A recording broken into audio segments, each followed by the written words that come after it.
Ngayong linggo ay tinatawag nating Latari, na ibig sabihin linggo ng kagalakan. Kaya nga naiba ang kulay ng ating mga palamuti. Pink, rose, sabagat simbolo ng kagalakan. Ay bakit kailangan natin magalak? Sabagat sa pag-ibig ng Diyos, tayo ay hinango sa kamatayan sa pamamagitan ng pagkapatawad ng ating mga kasalanan. Yan, narinig natin ang mga pagbasa mula sa unang pagbasa kung paano ipinaranas ng Diyos na siya ang Diyos na nagmamahal sa kanyang nilikha, sa kanyang bayan. Bagamat ang bayang Israel ay nagpariwara, sumamba sa maraming Diyos-Diyosan, sapagkat sila ay nahawaan ng mga pagano. Kaya nga sa halip na sambahin nila ang tunay na Diyos, ay kanilang sinamba ang mga Diyos-Diyosan. Kasi yung mga pagano, marami silang mga gods. Kaya nga ito mga kapatid, ang nagdala sa bayang Israel para malimutan nila yung Diyos. Pati yung mga pinadala ng Diyos ng mga propeta, kanilang pinagpapatay, sapagkat hindi nila matanggap, hindi nila maintindihan ang mga pinapahayag ng Diyos sa pamagitan ng kanya mga propeta. Kaya nga sa panahong iyon, dahil naging matigas ang kanilang ulo at sila'y gumawa ng mga kabuktutan sa buhay, ay inayaan ng Diyos na sila'y lupigin ng dayuhang bansa ang Babylonia. Nanariwa yung karanasan nila na sa Ehipto, sila'y inalipin ng mga Ehipto. Inilabas ng Diyos at dinala sa bayang pangako, at ito ngayon, sila uli ay tumalikod sa Diyos. Ang kasaysayan na ito mga kapatid ay pinaalaala at pinaunawa din sa atin na tayo din ay ganito ang kasaysayan natin. Ngunit ang Diyos, dahil sa kanyang pagmamahal sa kanyang bayan, ay pinukaw, sabi doon, pinukaw ang damdamin ng isang pinuno ng Persya, si Haring Ciro, na isang makapangyarihang hari, ngunit makatarungan siyang magtrato ng kanyang mga mamamayan. Kaya sinakop niya, nakungker niya si Nebuchadnezzar na isang Babylonian at pinalaya niya ang bayang Israel sa pag-alipin at binalik sa Israel upang itayo muli ang templo, itayo ang bayan at upang sambahin ang tunay na Diyos. So ang karanasan na ito, mga kapatid, ay karanasan din natin. Sinasabi ni Jesus dito sa Gospel. May mga pagkakataon sa buhay natin na ayaw natin sa liwanag. Bakit ayaw natin sa liwanag?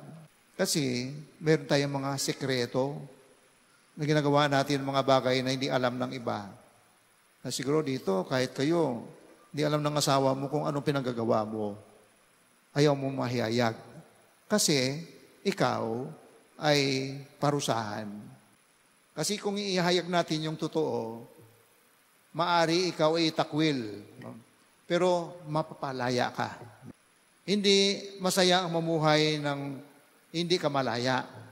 Ang kasalanan ang umaalipin sa atin. Kaya sinasampa natin yung ibang Diyos.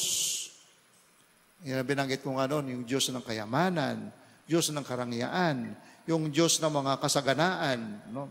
Ayaw nating hirap. Ayaw nating pasanin ng krus. Gusto natin yung krus na maliit na sinasabit dito sa damit natin. Kaya kukwintas natin. Hindi yan mabigat. Pero yung cross na totoo, mabigat, di ba? Yung hindi mo matanggap, hindi mo maintindihan, hindi mo maunawaan ang nangyayari sa buhay mo, naalipin ka ng kasalanan dahil doon. Na pati Diyos ay tinatanong mo at tini-question, bakit ka nakakaranas ng ganyan? Ang taong nasa dilim, sa kasalanan, hindi rin maligaya. Kaya nga itong pagbasa natin ay Tinutulungan tayo ng Diyos, hanguin tayo doon sa ating kinasasadlakan na paghihirap dulot ng kasalanan. Na maaring totoong hindi natin sinasamba ang Diyos ng ganap. Mayroon Diyos dito sa puso natin na iba. Kaya marami tayong sinasabi, no? Pati yung paggawa ng kasalanan. Yung kasalanan ng, di ba, 7 capital sins, ano? 7, alam niyo yan eh. Pride, envy, murder, adultery, pagnanakaw, yung 10 commandments, ano? Yun nakalimutan ng bayang Israel, nakalimutan din natin minsan yan. Kaya nga, pag nagsisimba tayo, hindi tayo masaya. Masaya ba kayo ngayon? Mahirap sagutin, ano?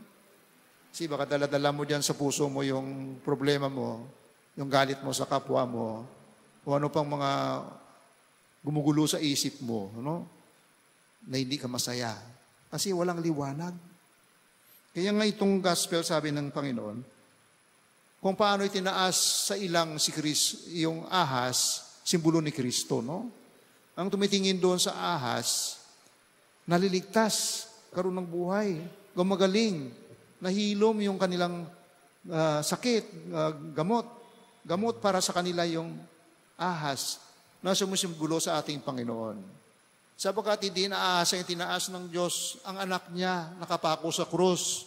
Pang sino mang sumapalataya sa Kanya, ay magkakaroon ng buhay na walang hanggan. Inahayag niya ang kanyang pagmamahal sa atin, ang awa niya at pagmamahal, upang tayo ay hanguin doon sa kinalalagyan nating kamatayan dahil sa kasalanan. Upang tayo ay dadalhin sa liwanag. Kaya huwag tayo matakot sa mga kasalanan natin. Kung totoong kilala natin ang sarili natin at hayaan natin ang Diyos ay kumilos para nanyahan tayo, lumapit kayo sa akin. No? Sabi ni Kristo, lumapit kayo at makakatagpo kayo ng kaginawahan at buhay. No? Dahil ang kasalanan, nagdadala sa atin sa kamatayan. Yung sabi ni San Pablo rin dito sa pangalawang pagbasa, napakaganda, no? Na tayo ay binuhay ng Diyos kay Kristong ating Panginoon. Kahit na nasumuway tayo, kahit na naging taksil tayo sa Diyos, ang Diyos ay nanatiling tapat sa atin sapagkat mahal niya tayo. Kaya sabi ni St. John sa Gospel, ganun na lamang ang pagmamahal ng Diyos, ibinigay niya ang kanyang anak upang sino mang sumapalataya sa Kanya ay maligtas at magkaroon ng buhay na walang hanggan. Gusto niyo bang buhay na walang hanggan o buhay na mamamatay? Kaya it is our choice, our decision. No? Kaya sabi, mas gusto pa natin liwanag o kadiliman?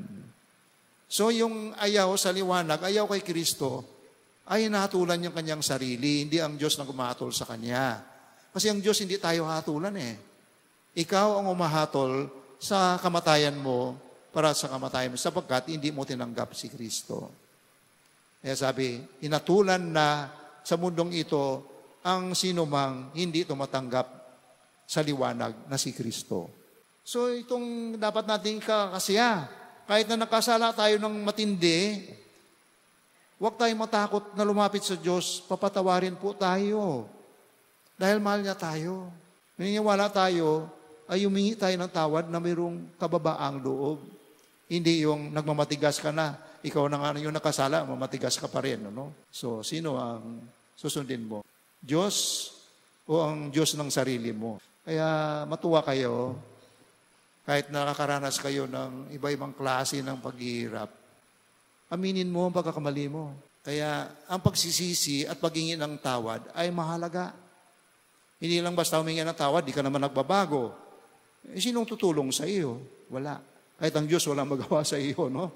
Lumapit kay Jesus at magsisi, no?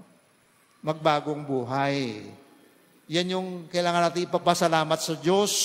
Kahit na nakasala ka ng napakarami, o kahit nakapatay ka ng tao, papatawarin ka ng Diyos para palayain ka sa iyong guilt, konsyensya, at kaparusahan ng kasalanan mo. Sapagkat, sinagot na ni Kristo yung death penalty mo. Masama ka o mabuti, mabubuhay tayo uli, mag-resurrect.